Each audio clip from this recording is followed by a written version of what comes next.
Has Diablo 4 finally entered its golden era? Season 10 might be the best yet, with the community basically asking to make everything in it permanent. Also this week, we got the surprise reveal of the next Borderlands 4 Vault Hunter, a $55 billion EA acquisition that could reshape the industry. And Xbox just hiked Game Pass prices to a point where buying games might be cheaper. Plus, the last Epoch devs have finally broken their silence on the expansion, and it's grim news. No, not Grim Dawn. We're still waiting for news on the Grim Dawn expansion. We'll cover all that and more in this video. Hey folks, this is Riker, and I dig into ARPG and gaming news so that you can spend more time playing games. Chapters below to skip ahead to different topics. But before we move on, a word from this video's sponsor, Boot.dev. Boot.dev has gamified learning to code by literally building an online programming course into a fun programming RPG. You complete quests, you gain XP, you level up, you earn achievements, and you can rank on a global leaderboard, all while learning fully at your own pace. Boot.dev believes that the smartest way to learn to code is to ensure you're never bored. With this program, you'll learn the programming languages Python and Go, you'll learn back-end web development from start to finish, and it's designed to get you to write a ton of code since they believe practice is the only way to really learn coding. I took a programming course back in college and it was so boring. They had us programming like grocery lists and tax calculations. In Boot.dev, we're doing fun stuff from lesson 1 by framing it around building a video game. Here's my dashboard. I'm level 9 working on chapter 5. Let's quickly do this assignment together. It wants us to complete this total XP function. And it's telling us that the total XP should be a function of whatever XP is being added plus our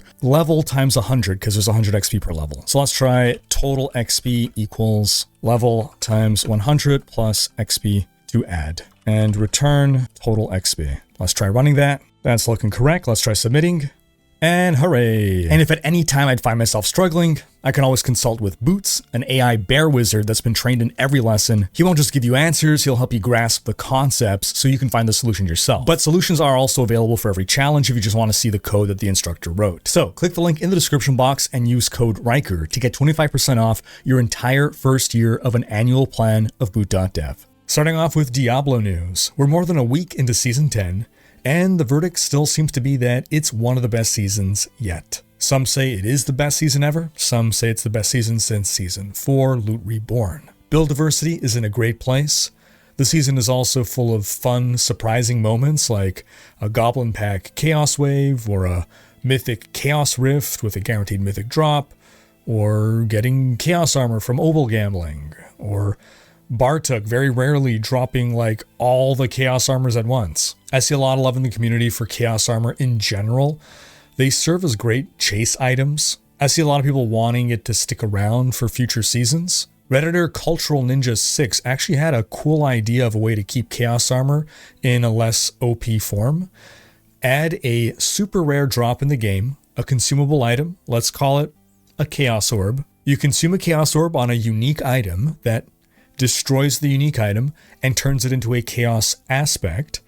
Then you can apply that Chaos Aspect to a piece of legendary armor, like a helm, and it transforms that helm into Chaos Armor with the extracted unique aspect. And you're limited to only being able to equip one piece of Chaos Armor for balance purposes. And it's not just Chaos Armor that people want to keep around. This season I'm seeing more calls to permanently keep stuff than ever before. The Chaos Rifts are fantastic additions.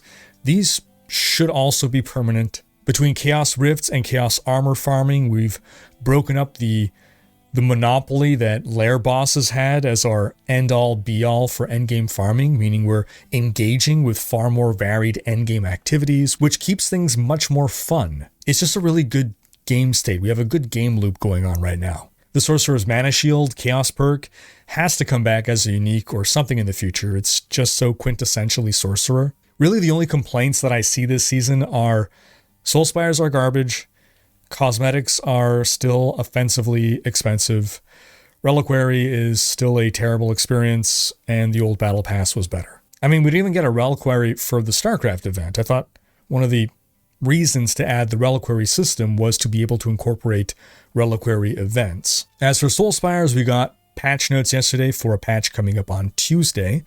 First off, the A Beast Cornered perk is going to be back with a slight change, but other than that, Soul Spires are having their range increased, and monsters will frequently ambush players inside.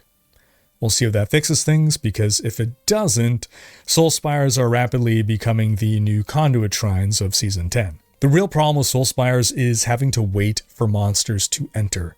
If monsters would just be constantly spawning inside, then there'd be no problem. So depending on how frequently these monster ambushes happen, that may or may not fix things. Oh, and starting on Tuesday, there will also be a bonus Whisper Cache event. Then in some quick Borderlands 4 news, we got the first significant balance patch this week, and it's loaded with buffs. Buffs for everyone, but especially buffs for Amon. The devs want to bring him up in power to be competitive with the other Vault Hunters, as well as just generally promote greater build diversity among them all. Then also at the Tokyo Game Show, we got a teaser reveal of the first new Vault Hunter coming to Borderlands 4, Cash, a robot who gives off major cowboy/gunslinger vibes from the art we saw. Cash's bio describes him as a former casino dealer bot, and his kit will involve a high element of chance, resulting in big risk-reward gameplay. Cash is one of the 2 new Vault Hunters coming in Mad Ellie and the Vault of the Damned, which will be the first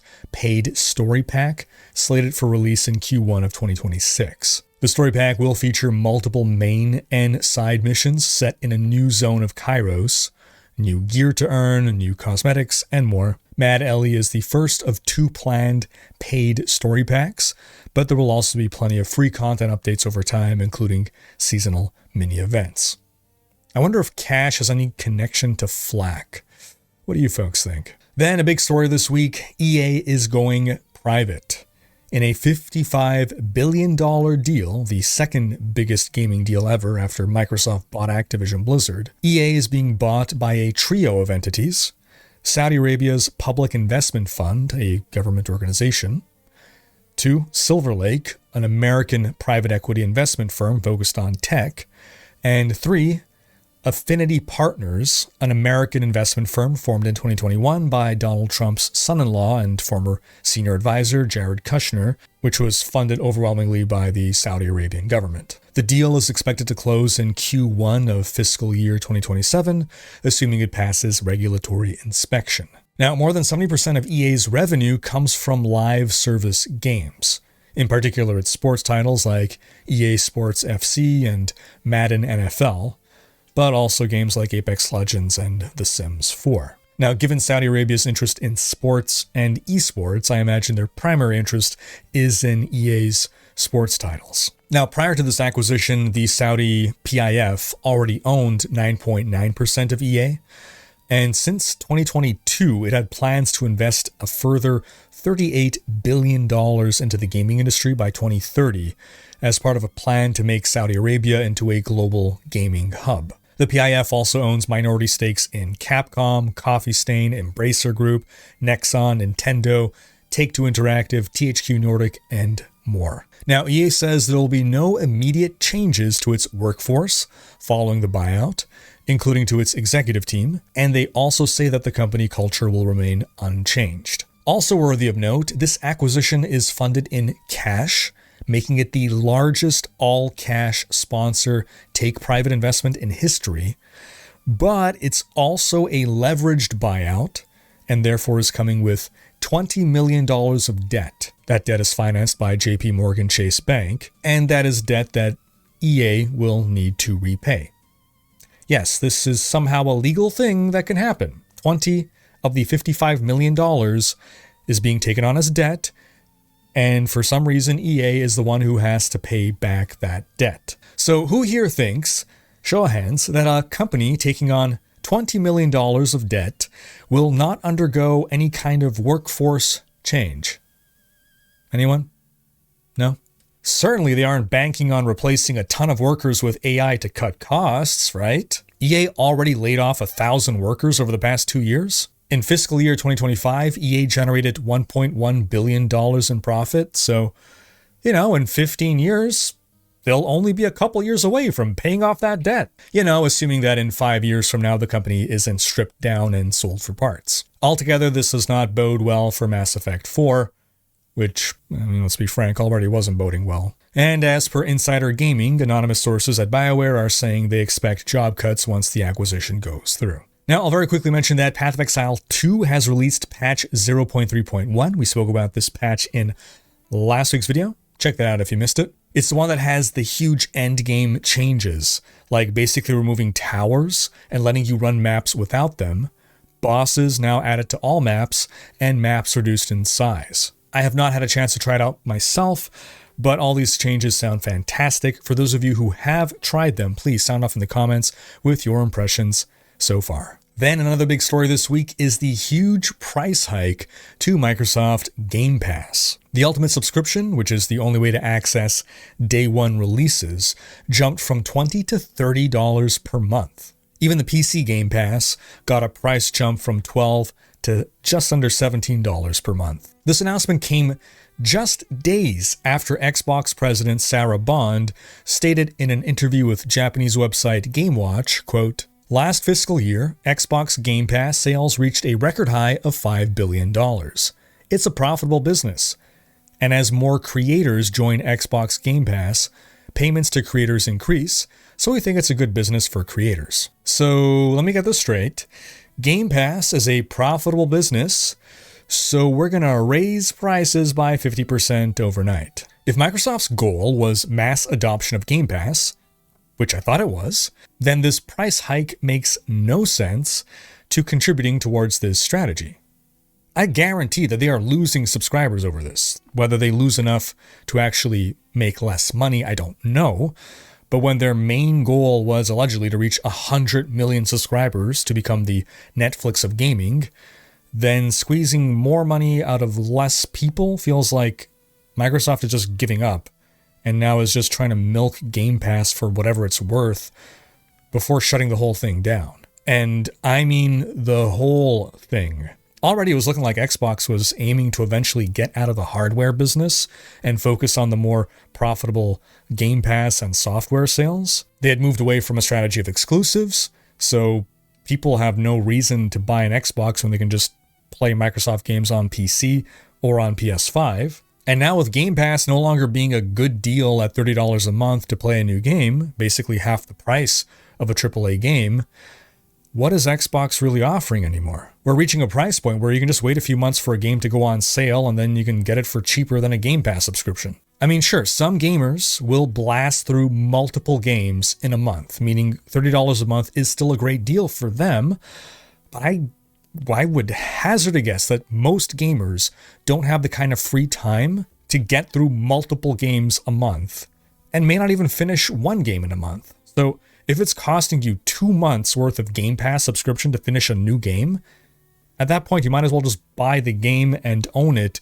and not feel pressured to have to finish it to get your money's worth. And to pile onto things, Xbox has removed Game Pass discounts on Call of Duty add-ons, further removing value from Game Pass. Had Microsoft raised the price by $5, they could have maybe gotten away with that. $20 to $25, people would have been pissed, but a 25% price increase is a much easier pill to swallow than a 50% price increase. The real fiendish strategy would have been to raise the price slowly multiple times, $2.50 per year for the next few years. But a sudden $10 jump? I don't know what they were thinking. I really wish I can see how many subs they're going to lose. It's so mind-boggling that it feels like a move of desperation. A sustainable business model would not suddenly jack up its prices by 50%. Xbox spent $70 billion on Activision Blizzard, and now it's like they have to show profit increases to justify this. I don't think this is greed on Xbox's part. I think this is just about survival at this point. This is a Hail Mary play before drastic action is taken. You know, more drastic than the countless layoffs we've had and studio closures. Drastic action like selling off profitable assets or even dissolving the Xbox brand entirely. But who knows? What do you folks think is going on here? Is this just run-of-the-mill greed, or is Xbox in trouble?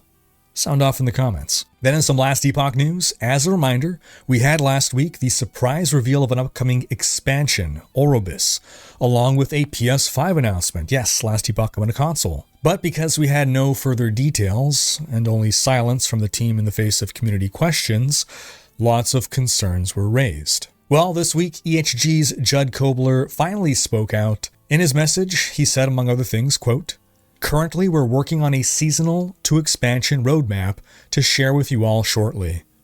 To clarify, Last Epoch Oribus is not Season 4. There will be multiple seasonal releases before Last Epoch comes to PlayStation 5 with the Oribus launch. I want to reiterate that long-term, our partnership with Krafton will be hugely strengthening for the studio and the content that we're able to create.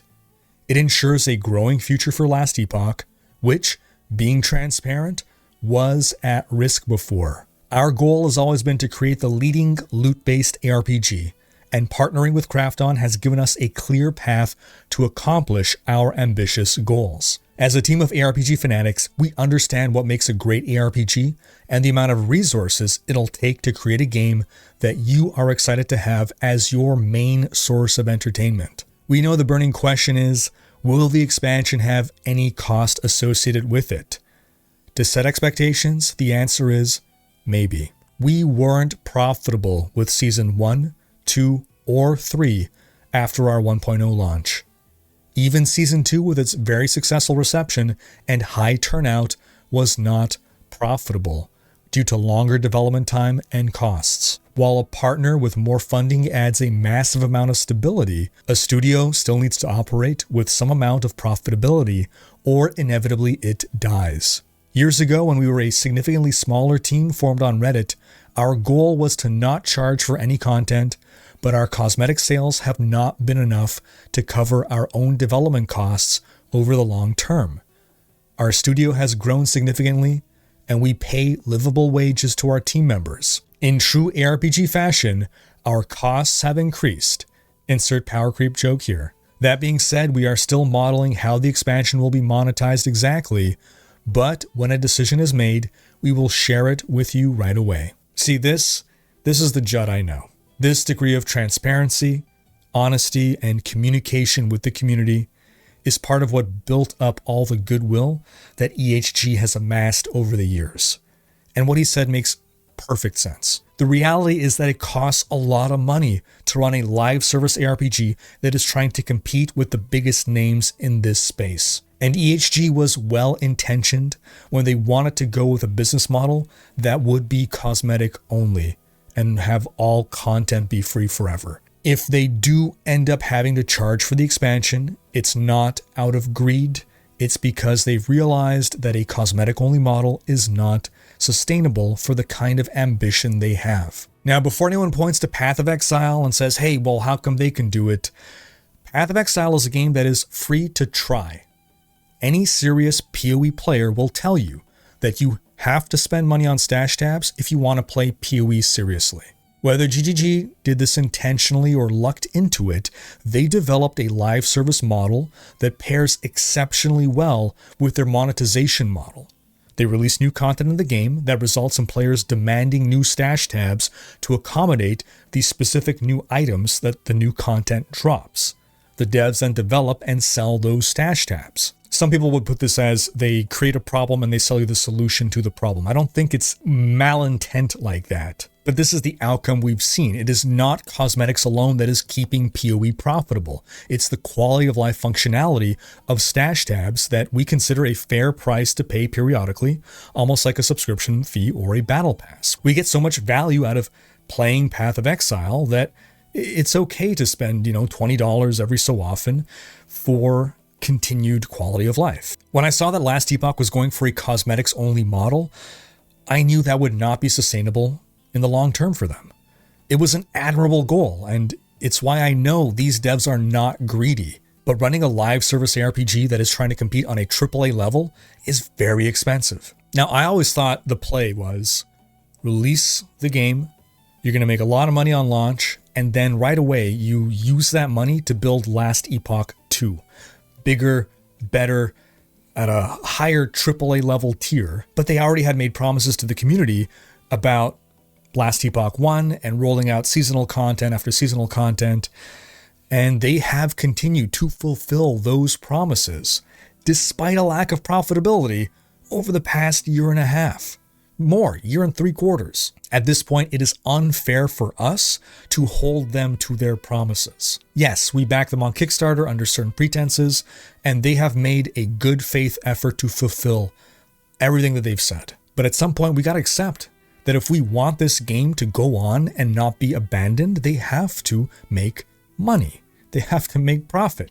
They got to pay their employees. And if that means selling an expansion every couple of years, I think that's perfectly acceptable. I'm willing to pay for good content. Then in some quick Titan Quest 2 news, Chapter 2 has released and is available to play now. It brings new skills to all masteries, it brings new enemies, 3 new bosses, and more. I haven't had a chance to play it yet myself, but I'm hearing people say that the content is good, but that overall Chapter 2 feels more like an extension of Chapter 1 than an entirely new chapter unto itself. Have any of you folks played it yet? Sound off in the comments with your thoughts. And if you folks haven't seen it yet, check out my early review of Titan Quest 2. Then lastly, in some quick Hellclock news, the ARPG roguelite got its biggest update yet, introducing crafting to the game. I can't wait to have a chance to try it out. I really find Hellclock fun. The new crafting systems lets you reroll unwanted mods, upgrade relics from common to magic and magic to rare.